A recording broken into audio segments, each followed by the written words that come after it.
그 개새끼들은 때려부셔야 된단 말이야.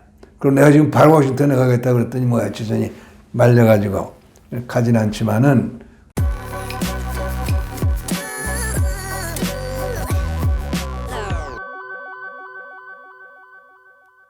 브라운 각서 말씀을 하셨는데 네. 언젠가 선생님이 쓰신 논문에 보면 네.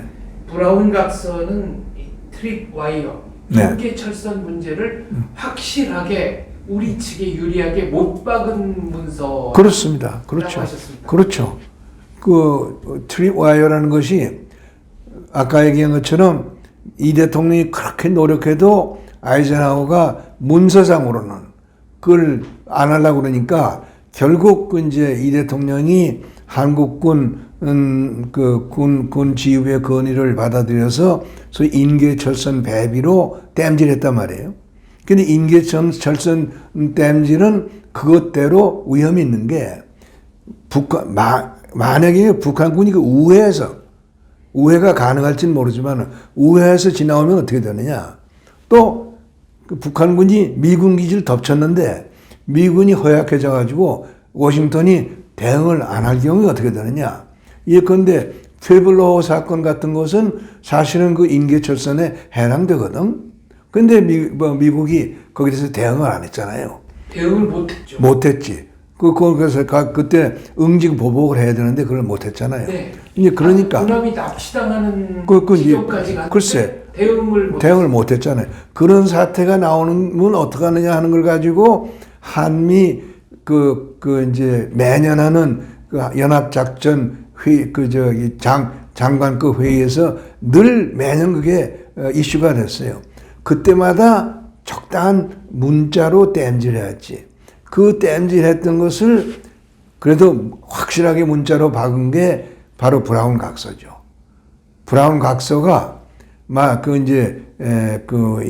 그것도 아주 명문으로 그럴 경우에 이렇게 한다는 건 잘 밝히지 않았지만은 전체 문면으로 보면은 이 일조 유사시에는 그 한미 양군이 그 연합작전을 발동한다는 것을 명백히 했으니까 그 문서상으로 한미 상호방위조약의 그 취약점을 상당 부분 보완한 것이 브라운 각서다. 이렇게 이해를 할 수 있죠.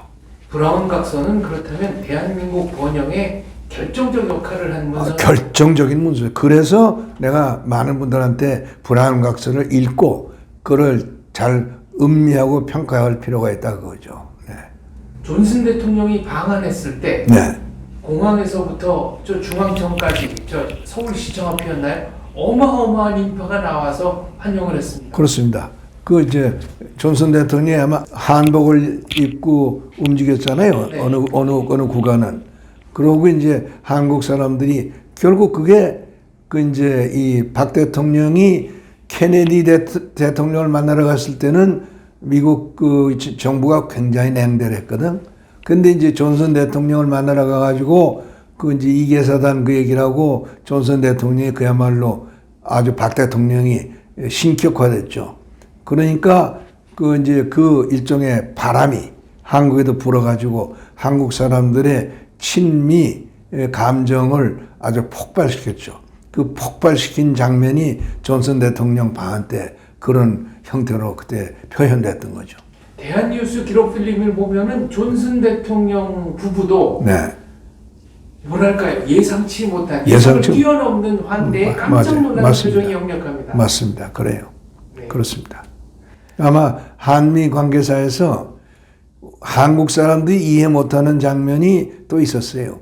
1954년 이 8월에 이승만 대통령이 대한민국 대통령으로 첫 미국 국빈 방문을 했을 때 워싱턴에서 굉장한 그 이제 쇼가 벌어졌거든. 가두 퍼레이드도 하고. 아니, 아이젠하워 대통령하고 정상회담할 때 사실은 외교사상 있을 수 없는 일이 벌어졌어요. 왜냐하면은 이 대통령이 중간에 일어나 나왔으니까. 그런데 그러고 그 다음날 의회 가서 굉장히 영어로 프로보카티브한 연설을 했죠. 그래서 이제 그게 그 현장에서는 의회 의원들이 무슨 30몇 번인가 박수를 치고 그랬지만은 그 언론에서는 굉장히 이 대통령이 얻어맞았어요. 그런데 이 대통령이 뉴욕에 가니까 소위 뉴욕에서 티커 테이프 웰컴 그 이제 파크웨이로 그 타임스퀘어 지나갈 때 엄청난 가두에서 막 꽃가루 날리고 그렇죠. 꽃가루 날리고 하는 참 있을 수 없는 그런 환영을 했죠. 그게 이제 한국 사람들이 그걸 이해를 못해서 지금도 그 감격스러운 장면들이 뇌리에 남아있는 한국 사람이 별로 없어요. 그게 얼마나 이례적인 환영이었는지를 잘 글쎄 그걸 모르는 거예요. 저는 개인적으로 이승만 대통령이 아이젠하워 대통령을 일종의 좌익이 아닌가 이렇게 평가합니다. 실제로 아니 이승만 대통령이 그 이제 워싱턴을 거쳐서 뉴욕 거쳐서 LA를 거쳐서 샌프란시스코로 가는 동안 내내 이 대통령 뇌리에 그게 남아 있어요. 아이젠하워를 너무 건드리지 않았느냐. 그래서 여러 군데에서 그걸 언급을 합니다. 마지막으로 샌프란시스코의 그 커먼웰스 클럽인가 거기서 마지막 그 본토에서 마지막 연설할 때 자기 본 연설이 끝나고 누가 웰컴 리마크 그러니까 거기에 코멘트하는 형식으로 또 굉장히 길게 연설하는데 그거는 완전히 아이젠하워한테 나도 원자탄을 쓰는데 반대한다. 또 그 아이젠하워 대통령처럼 수소탄을 전쟁일으키고 제3차 세계대전을 일으켜서는 안 된다는 의견에 100% 동감이다.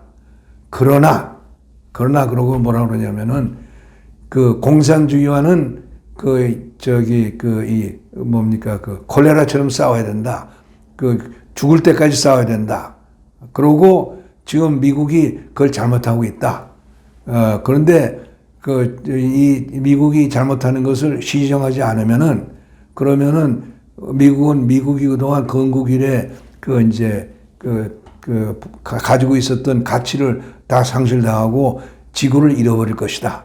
그러나 지금이라도 늦지 않았으니까 지금 여러분이 일어나서 공산주의자들과 투쟁을 하면은 승리는 여러분의 것이고 지구를 건질 것입니다. 뭐 그렇게 얘기를 해요. 그거는 바로 아이젠하워에 대해서 한 얘기지. 아이젠하워에 대한 결례를 사과하면서도 할 얘기를 네. 더 증폭시켜서 했죠. 아이젠하워의 좌성향에 관해서는 네. 아예 쐐기를 박은 거예요. 맞아요. 저는 이승만 대통령 방미 중에 가장 감동적이었던 부분이 그 트루만 대통령의 사저로 네. 찾아가서 맞아요. 네. 처음이자 마지막으로 두 분이 직접 대면한 일입니다. 이제 전에 얘기한 적이 있는지 모르겠는데 우리가 트루만 대통령을 평가를 다시 해야 돼요. 이제 우리가 이번에 7월 27일 날 그 다부동에다가 이승만, 트루만 동상을 세워놨는데 뭐 거기도 그 취지가 담겨 있어요. 트루만이라는 사람이 원래 정치적으로 큰 사람이 아니에요. 이제 고등학교 정도 나오고 그 지방 정치를 해가지고 겨우 미 하원 의원이 됐는데 그때 이제 프랭클린 로즈웰트라는 사람이 굉장히 좌경적인 사람이에요. 그리고 이 사람이 친소적인 사람이고 그 볼셰비키 혁명에 대해서 환상적인 생각을 가지고 있는 사람이기 때문에 그걸 긍정적으로 보는 사람이에요. 그래가지고 이제 2차 대전 중에 소위 이제 뉴딜도 하고 소련하고 잘 지내잖아요. 그래가지고 사실 미국은 조지 워싱턴 때 재선 이상은 대통령 하지 않는다는 전통을 세워놨는데 그걸 헌법 조문에다 담지는 않았거든. 그래가지고 루즈벨트가 3선을 하고 4선까지 합니다.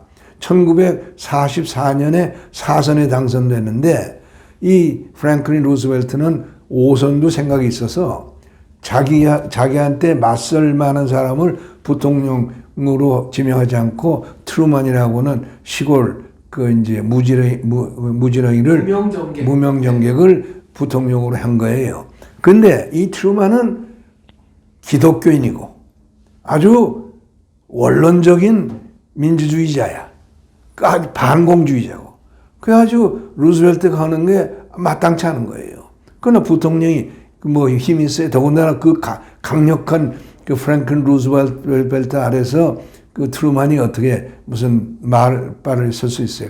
그러니까 앙불락하고 있었는데 1945년 4월에 루즈벨트가 덜컥 죽잖아요.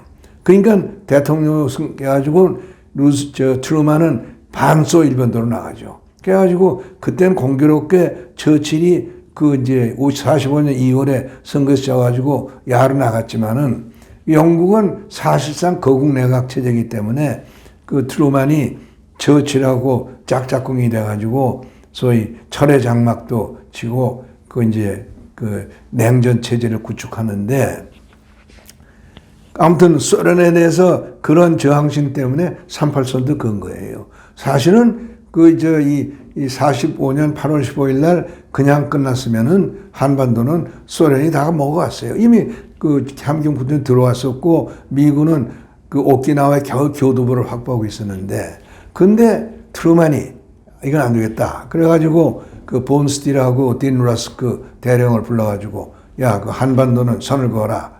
반드시 서울을 우리 편에 넣어라.